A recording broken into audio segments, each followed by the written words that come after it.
What's up, everybody, and welcome to The Gooner, a channel dedicated to Arsenal Football Club, who, as we all know, are by far the greatest team the world has ever seen. And in this video, what else would I be talking about except yesterday's away performance to Sporting Lisbon in the Europa League? I'm going to be taking a look at who played, what happened, and what it means for the second leg. So, first things first, I thought really interesting in the build-up to this game, which over the last few weeks people have been talking about, whether or not you should play an entirely second-string team.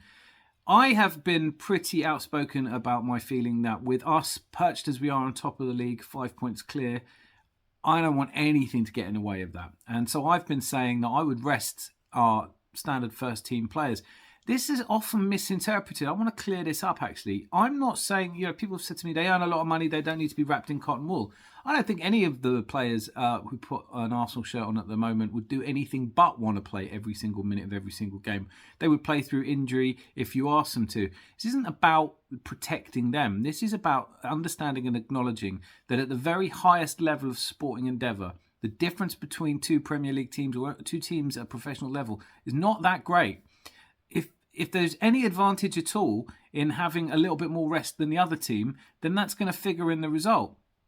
If you have a pedigree racehorse, you don't want to race it every single 3 days because it's not going to run as fast. So for me, it's more about protecting that. We have a threadbare squad and protecting our players, making sure they're in the best possible condition to face their opponents. Fulham are going to be far more rested than us on Sunday at 2 o'clock, and that may or may not play a part. So for me, it was giving the players a chance to rest, some of whom have looked really tired. Ben White's been in and out of the team more than usual. He's looked a little bit leggy. Granit Xhaka, who has, no one could say he has a bad engine. He's in every single game, and he's looked a little bit leggy. Then we had Mikel Arteta's opinion on this, which I think I defer to, which was that these are professional footballers. They have to get used to playing every 3 days, and that's just the way it is. And so someone like Saka, who I think other teams might have been rested yesterday, does actually play. Having said that, look, there are other reasons. When it came to it, the whole debate about whether or not you play your first choice or second choice team was kind of moot because we just don't have a big enough squad really to put out everybody that we wanted to. When Kieran Tierney was announced ill a couple of days before the game, I wasn't sure it was true because it felt like Kieran Tierney never gets ill and it's probably just a smokescreen, a way of Arteta dropping him because he's fallen out with him because, I don't know, maybe Tierney sulked. That's just all conspiracy-minded nonsense. And the other reason to play a second-string team is because there were players I just wanted to have a look at that we haven't seen in a while. One of them was Kieran Tierney, so when it became obvious he wasn't going to play, that raised issues around that. We have apparently picked up a bit of a bug. First of all, Jorginho was substituted at the end of the first half of the Everton game, and he'd picked up a bug. Fabio Vieira is said to be just recovering from a sore throat. Then obviously Tierney goes down and can't make the trip to Lisbon, and then Odegaard out, then in, then out. And so, a lot of the choices around playing the team are kind of made for us. I had a few goes at trying to predict the lineup. I didn't do too badly, but I didn't get it right either. A lot of that conversation around whether we should play a second string or not is rational. It was me trying to be rational.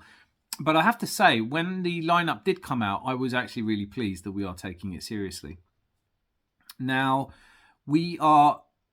let's have a quick look at that lineup. So first of all, Matt Turner in goal. I don't think anyone can argue with Matt Turner taking his position in goal. He's played every other game in the Cup.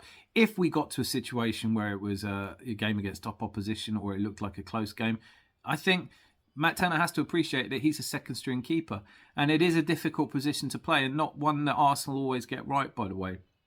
We've had some fantastic keepers that didn't make it at Arsenal because they couldn't push past the main goalkeeper. I think Ramsdale's performance in jumping ahead of Bernd Leno is outstanding, really, and a testament to his hard work and the importance he is to the team.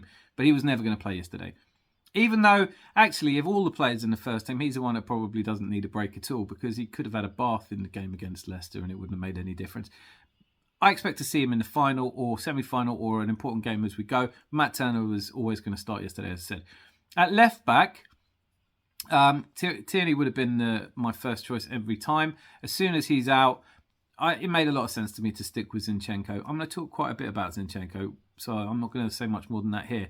On the right back, I was surprised he didn't bring Tomiyasu in because he needs minutes. He needs to play through some. He hasn't been playing well recently, and I thought it would be a nice game for him to come back in and show what he's capable of. And the right back seems to be his preferred position. Centre backs, I was really pleased he picked Kivior. Jacob Kivior was signed as backup, I'm sure. There were rumours floating around that he is really unhappy with how little that he hasn't had a chance in the first team yet. Frankly, I find it hard to believe.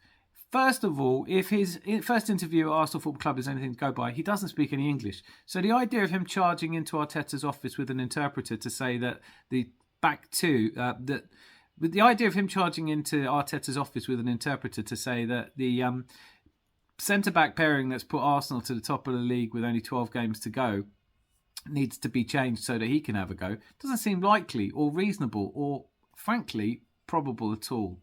So I don't think there has been that moment, but you definitely don't want a player to carry on being rusty and not get any minutes whatsoever. And this is a good opportunity to see what he's capable of. He looked really good in the under-21s, although mostly just because he's calm and assured and his passing was good. I don't remember seeing him make any tackles in that game.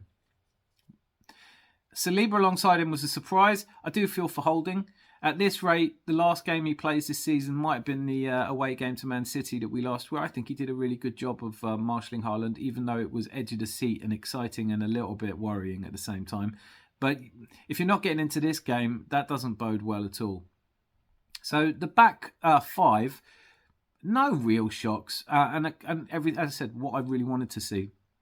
And the midfield is a little bit less spectacular, wasn't it? I mean, I am a really big fan of Jorginho's. I was really glad we signed him. I think come in and play as a squad player and do a job really well. But, his game has stuttered a little bit in the last couple, especially coming off, as I said, half-time at Everton. So it was not filling me with excitement to see him and Xhaka. Xhaka, who is an incredibly strong player for us, an important player for us, and a settling player for us. And I think we missed him a little bit in the game against Bournemouth.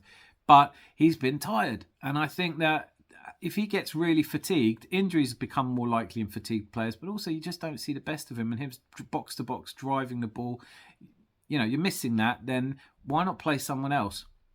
For me, I actually, looking back on it, and this is the slight benefit of hindsight, kind of the way that Zinchenko played, really mostly in the midfield, you could easily have played him and maybe him and Jorginho or him and Xhaka in the same team, and that would have had a little bit more thrill to it for me. But Jorginho and Xhaka and Fabio Vieira in the Odegaard position, logical, obvious, but only if Emile Smith-Rowe isn't fit. And I was disappointed he wasn't considered able to play yesterday because he's a player that I love to watch. And, he really can be a game winner for us. The front three, was a head-scratcher. Clearly, without Jesus, without Eddie Nketiah, and without Leandro Trossard, who do you play up front? It's almost got to be Martinelli, isn't it? I mean, it's going to come down to Martinelli or Saka. And Reece Nelson, I was really thrilled to see him in. I expected actually to see him on the right, but then thinking about it with no Tierney, the left, it made perfect sense. So the front three, I think, was the best he could put out. Nelson, everybody would have wanted to see how he got on in a full game. So the lineup itself, not dreadful. And I was really quite confident. I thought I know Sporting aren't really a kind of club that we should fear. They did lose to Tottenham. Sorry, they did beat Tottenham, but they did lose to Marseille and Frankfurt at home. So I kind of figured. I think my prediction before the match was 2-1, and this lineup made me even more confident of that. Now, how I felt about the lineup was revealing of how seriously I really want us to take the Europa League. Now, on that point, I just want to say, it's never been because I don't rate the European competition or think it's a tin pot trophy or don't want to win it. As an Arsenal fan, since 1983, I've seen us do really badly in Europe. We've had one trophy in my whole life, and I'm no spring chicken, obviously, as I just said. And I'm no spring chicken. So In 1994, we somehow beat Parma with Faustino Asprilla, Thomas Brolin, and Gianfranco Zola up front. We had Alan Smith up front, though, and he scored the only goal of the game. And our defence, which was already well underway to becoming legendary, managed to keep out those three exciting attackers. That was a huge event for me. Watching us win a European trophy was fantastic, and I really thought there'd be many more to come. In fact, the next season we go all the way to the final before getting beaten by an ex-Spurs player from the halfway line. Then it's nothing until the year 2000, where we faced, in Copenhagen again, where we'd won in 94, we faced Galatasaray. Horrible incidents around the game, really bad feeling. Leeds had suffered that as well with Galatasaray fans. I think a Leeds fan was actually murdered. And just really hostile scenes, a lot of police involvement. But worse than that, the game was just terrible, and we had some world beaters in our team on that day that just didn't seem to turn up. And when it came to taking the penalties, we had to take them into the Galatasaray end, and that definitely played a part. We were horrible at penalties. The next one after that is 2006, and we really didn't have a chance after Jens Lehmann was sent off. And even though we looked like we might win it, despite that, we all know what happened. So that, when you add to that the final against Chelsea in Baku, which should never have been held in Baku anyway, and the disappointing exit to Villarreal in the semis, even though in the context of the Europa League, Villarreal are absolutely titanic. To lose to your old manager at his new club, even though they go on to win it, is just disappointing. So I would love us to, and if we were fourth at the moment or third, comfortably in the Champions League spots, I'd be like, throw everything at the Europa League. But we're not in that position. We're in a position to really, with 12 games to go, it's not a marathon left, but it's not a sprint either. And we're going to need to look after our squad players to maintain any advantage we have over teams like Palace and Fulham. Never mind going away to places like Liverpool, which can be scary. Ask a Man United fan. So, line up one thing. I was confident. I was, strangely, for the games that we've had recently, it's been like, I don't want to borrow the same old cliche everyone else is using, but I can't think of a better one than roller coaster. It has been up and down. We had the last gasp winner against Aston Villa, which looked so frustrating until we won it in the last 6 minutes, or in the 6 minutes of extra time. Then we had the away performance, which was professional and without ever really breaking a sweat in terms of, as a spectator, the victory at Leicester. And then the home demolition of Everton, and then Reece Nelson scoring in the 97th minute. To like the emotional journey that we've been on as fans this season, and particularly in the last few games, is huge. And I never really felt that in this game. So start with the lineups, all really good. The first moment of note comes in the 5th minute, where Inacio pops a ball over our pressing game. We had Ben White pushed up into an advanced position. There's no one at the back. Gonzalez picks up the ball. Yeah, luckily Jorginho is covering him, but all Jorginho really does is run alongside him for a bit and then fall away to allow him to have a shot, which luckily goes wide. That could have been a portent of things to come. It looked a little bit like we weren't quite up for it, but the next 15 minutes calmed nerves. When we win a corner, I thought Fabio Vieira took a brilliant corner and Saliba heads it in. Now I'm starting to think, you know what? These lot, I can see why Frankfurt and Marseille beat these lot at their place. This is not going to be difficult. And then sloppiness.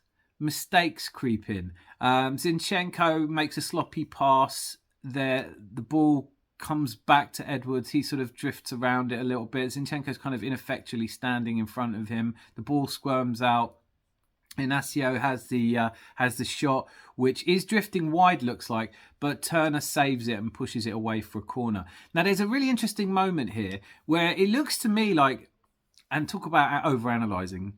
Watch out, this is where I'm overanalyzing. Zinchenko seems to be remonstrating with Turner over this as if he's done something wrong in diving down and turning it around. Now, look, I can understand that from where Zinchenko's standing, that it might look like he should have just left it. I don't want keepers to take those kind of risks, thanks. So I'm glad he pushed it away. But from the corner, what do you say about our defending from this corner?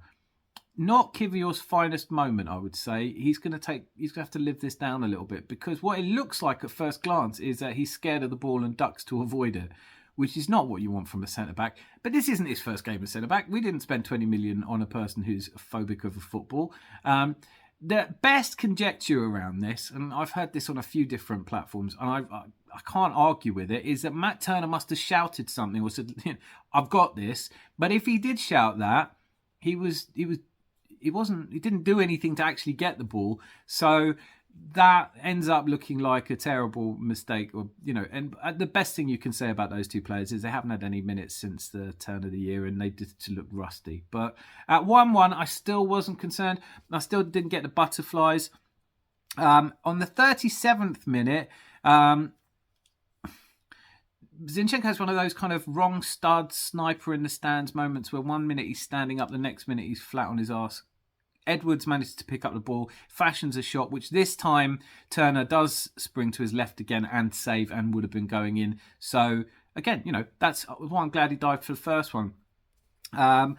But really, until Turner, then I think it's late, 42nd minute or around then, he actually almost gives Edwards a goal. But luckily for us, Edwards isn't focused enough and nothing happens.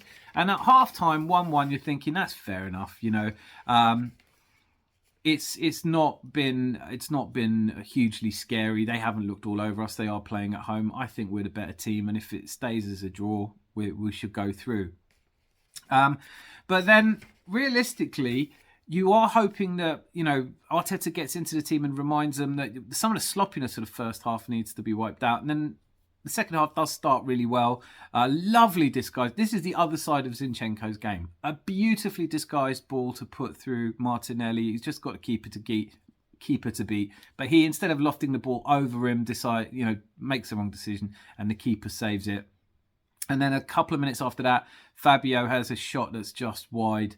And then for their goal, looking at it from the left-back point of view, Zinchenko, who just seemed to do this where he just stands in front of people and really ineffective. I mean, for some of the game, he would have been out of position and playing players on side. And this time, he might as well not really be there. But then Kivior, who could be ahead of the player and isn't. Jorginho's also back there and ineffective, and Saliba is the wrong side of the action.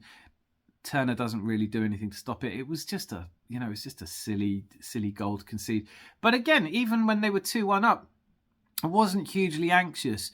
And then we had the moment of the game, right? The run, Forest run moment. Martinelli picks up the ball in his own half and just makes a straight line for their goal. And if it wasn't for St. Just sticking on the afterburners and just beat, Roadrunner, run straight at him, as Martinelli's coming round the keeper to face an open net, St. Just manages to force it off. And that moment, that was all we would have been talking about today if that had gone in. Martinelli's wonder goal. Sadly, it wasn't to be. And then just a little bit after that, Zinchenko heads the ball into kind of no man's land, which begins the setup of Paulinho missing his shot, which would have capped a lovely move and would have put them 3-1 up and would have put a little bit of anxiety into this game for us. And instead what happens is Granit Xhaka, I think he's trying to cross it to Martinelli. There's no way this is a shot. It's miles off if it is, but it hits Morita and goes in, and I felt absolutely nothing for Morita. I was going to say I felt sorry for him. No, I didn't. I was chuffed the goal went in, and this happens and he'll get over it. Anyway, so that made it 2-2 and was really the end of the game in terms of a thrilling spectacle. At that point, Arteta takes off Zinchenko, and if I'm being scrupulously honest, I was surprised because for my money, he was probably the best player on the pitch for us. He was determined to win and throwing himself all around, but he got a yellow card, and it's worth mentioning that because when Saliba heads us in front, they almost could have ruled that out because Zinchenko struggle cuddling one of the Sporting players in the penalty area, although they're not actually involved in the ball and don't look like they're going to be. VAR in this country, I think they would have said, interfering plays a foul, and therefore the goal wouldn't have stood. It was a silly thing for him to do. He picked up a yellow card for it. So once we're at 2-2, Arteta made some good management decisions and decided to take Zinchenko off and put Tomiyasu on. And that was great for two reasons. One, because Zinchenko didn't do anything silly, get himself booked or give away a goal. But also, Tomiyasu got a chance to come on with 30 minutes to play, and he was brilliant. I think he was in a shout for me of being man of the match for the 30 minutes that he was on the pitch. He looked great at left back. And that's really interesting for me because I always think of him as a right back. And we've been told like players like Cedric and Tavares and people who can play left and right back. Tomiyasu does look like he can. And so as that sort of fifth defender, it's brilliant to have him. And it's great to see him back on the kind of form that we were used to. So Zinchenko for me, I really love his energy. I love his commitment, his willingness to win. Needs a little bit of calming down at times. He's going to get himself sent off. He's going to have give away some possession like he did in that game. And hopefully he doesn't do that against a more polished side because they would have scored a couple. Now, just something that really occurred to me, talking about the players that played yesterday. Fabio Vieira. He's the other player who's taken a fair bit of criticism because certainly a lot of people who said that Zinchenko can't defend are going to be chest out today and shouting it even more loudly. And maybe there is something in that. He doesn't look like a great left back to me. The other one, though, is Vieira. People saying, you've got one half of people getting really angry saying, how can you judge him? He's doing really well. Look how many assists he's got in the last 3 or 4 games. And then you've got the other half saying, and I think I understand where they're coming from, saying he just doesn't look right yet. But for me, the similarity, and stick with me on this one, I know they play different positions and one became an Arsenal legend. There is a similarity to Robert Pires' first season with us. First season that he was at Arsenal, he got himself in a little bit of bother by saying that the Premier League was too physical and he just didn't look up for it. There was a real change in him, though. At the start of the second season, 2001-2002, which obviously was a great season for us in the end, but we played the first home game I was at was the Leeds game, and they beat us 2-1. And friends who phoned me who weren't able to go to the game asked me, what went wrong? And I said, it was bad. It wasn't, Viduka, I think, scored. But it just wasn't. But there was a highlight for me, and that was Robert Pires looked like a really great player. He took the game by the scruff of the neck and became, or at least showed, what he was going to go on to become. Now, I don't think Fabio Vieira did that yesterday, but he's definitely got an eye for an assist. In the same way that Pires did. When Pires went on to be awarded Player of the Year in 2001-2002, assists were a big part of that. And I think Fabio Vieira's not just found his right position. If he plays in the Xhaka position, then it's not advanced enough.